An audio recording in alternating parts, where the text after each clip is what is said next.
Assalamualaikum warahmatullahi wabarakatuh. Teman-teman semuanya, apakah kalian mengetahui apa sebenarnya bertanya itu? Bertanya adalah awal dari kebijaksanaan, awal dari kejeniusan, awal dari pengetahuan, awal dari penemuan suatu teori baru, penemuan konsep baru, penemuan materi baru, penemuan gagasan baru. Bertanya adalah awal dari peradaban. Penemuan suatu konsep baru diawali dengan bertanya, bukan menjawab. Orang-orang yang menemukan suatu konsep baru diawali dengan pertanyaan di dalam pikirannya, keresahan di dalam pikirannya, yang berkembang menjadi kritisi terhadap definisi yang ada pada zamannya. Lalu dari kritisi itu terciptalah suatu definisi baru hingga melahirkan suatu gagasan baru. Dan orang-orang yang sampai pada kebenaran tidak akan didapat tanpa bertanya. Untuk mendapat kebenaran harus menguji suatu definisi terlebih dahulu, mempertanyakan suatu definisi terlebih dahulu. Bagaimana kita bisa mengetahui sesuatu itu benar kalau kita tidak mempertanyakan definisi itu? Kebenaran itu didapat karena kita mempertanyakan, apakah ini benar, apakah ini salah, mengujinya hingga menghasilkan suatu kebenaran. Begitulah kebenaran tercipta. Jadi lebih kurang begitulah tentang pertanyaan, bertanya. Namun yang ingin saya sampaikan sebenarnya bukan itu. Yang ingin saya sampaikan adalah negara kita ini, Indonesia terutama, sangat tabu dalam bertanya. Bahkan dari sebelum sekolah, saat dari anak kecil, dimana ketika kita melontarkan pertanyaan namun dibatalkan oleh kedua orang tua kita, kadangkala dimarahi, dibentak. Padahal anak kecil itu pikirannya sedang abstrak. Dia ingin mengetahui, dia ingin menuju ke dunia baru. Namun oleh orang tuanya seakan pintu menuju dunia barunya itu ditutup. Lanjut ke masa sekolah, dimana kadangkala kita bertanya, mendapatkan respons negatif oleh guru, bahkan teman-teman sekalian. Dianggap mengganggu, mengacaukan suasana kelas, terlalu berisik, caper. Dan contoh yang paling sering adalah misalnya ketika pelajaran matematika, ketika ada orang yang jenius, suatu anak yang sebenarnya dia adalah jenius, yang dia bertanya di dalam pikirannya, hingga dari pertanyaannya itu terimplementasilah suatu rumus matematika baru. Jadi dari pertanyaannya dia bertanya tuh dalam pikirannya, kenapa nggak rumusnya ini dipakai yang seperti ini agar lebih cepat. Nah, hingga pada akhirnya dia ciptakanlah rumus itu, terciptalah rumus baru. Namun oleh gurunya disalahin. Kenapa? Karena tidak mengikuti rumus apa yang gurunya ajarkan, karena tidak mengikuti rumus apa yang sesuai di buku yang digunakan pada saat itu.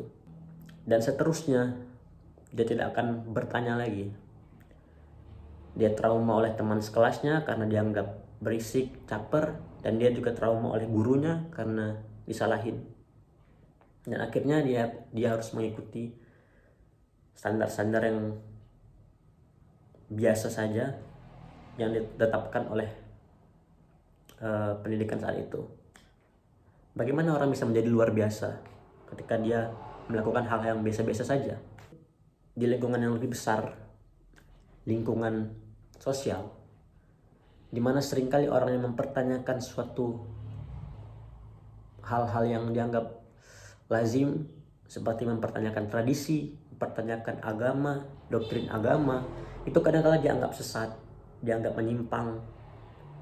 Orang yang sebenarnya ingin mempelajari agama, ingin memperdalam agama gitu, dia bertanya dalam pikirannya tentang hakikat Tuhan. Apakah sebenarnya Tuhan yang diajarkan selama ini adalah benar? Dia bertanya seperti itu dalam pikirannya. Namun kadangkala pertanyaannya itu dibatalkan oleh mayoritas orang pada saat itu. Kamu tidak boleh bertanya seperti itu, nanti akan sesat. Contoh yang sering sekali terjadi juga, di lingkungan sosial manakala kita menemukan suatu gagasan baru dan kita tampakkan kepada publik gagasan baru itu. Biasanya respons publik itu seperti ini. Kamu siapa? Kamu mah siapa? Kamu bukan ilmuwan, kamu bukan siapa-siapa. Dan manakala ada orang-orang yang berbeda dalam lingkungan sosial kita, ada yang tampak berbeda sedikit saja, memiliki cara hidup yang berbeda dari mayoritas pada saat itu, seminimal mungkin ada pandangan sinis untuk orang-orang seperti itu dari kebanyakan masyarakat. Dan kenapa saya tahu? Karena saya merasakan. Dan segala apa yang saya ucapkan ini adalah berdasarkan pengalaman saya pribadi. Sebenarnya ada orang yang mengetahui tentang kebenaran suatu hal, namun terkadang dia memilih acuh karena dia lebih mengutamakan kenyamanan. Baginya, daripada dia mengarah kepada kebenaran yang nantinya dia akan menentang mayoritas pada saat itu, dia akan menjadi dikucilkan, dia akan menjadi berbeda dari masyarakat, dia menjadi takut, seakan dia melawan dunia pada saat itu. Makanya dia lebih memilih kenyamanan untuk bergabung pada masyarakat yang ada pada saat itu. Selanjutnya, saya ingin bertanya kepada para penonton sekalian. Pernahkah kalian mendengar atau melihat di negara ini ada suatu penemu atau penemuan baru? Ada nggak suatu penemu gagasan baru? Ada nggak seorang penemu gagasan baru atau temuan gagasan baru di negara ini? Ada nggak temuan konsep baru? Atau ada nggak penemuan teknologi baru yang membuat kita berkontribusi terhadap peradaban? Saya rasa tidak ada. Atau bahkan saya yang kurang mengetahui. Saya yang kurang update. Buat kalian yang mengetahui, kalian boleh komen di bawah. Kalian boleh kritik saya di bawah. Penyebabnya apa? Penyebabnya antara lain apa yang sudah saya sampaikan sebelumnya. Yaitu bertanya itu adalah hal yang tabu. Bertanya itu seperti menyimpang gitu. Bertanya dianggap sesat, bertanya dianggap mengganggu. Padahal bertanya itu adalah awal dari peradaban. Baiklah, sepertinya cukup sekian video saya kali ini. Semoga menjadi efek positif bagi siapapun yang menonton. Jika ada kesalahan pada tutur kata, saya mohon maaf. Assalamualaikum warahmatullahi wabarakatuh.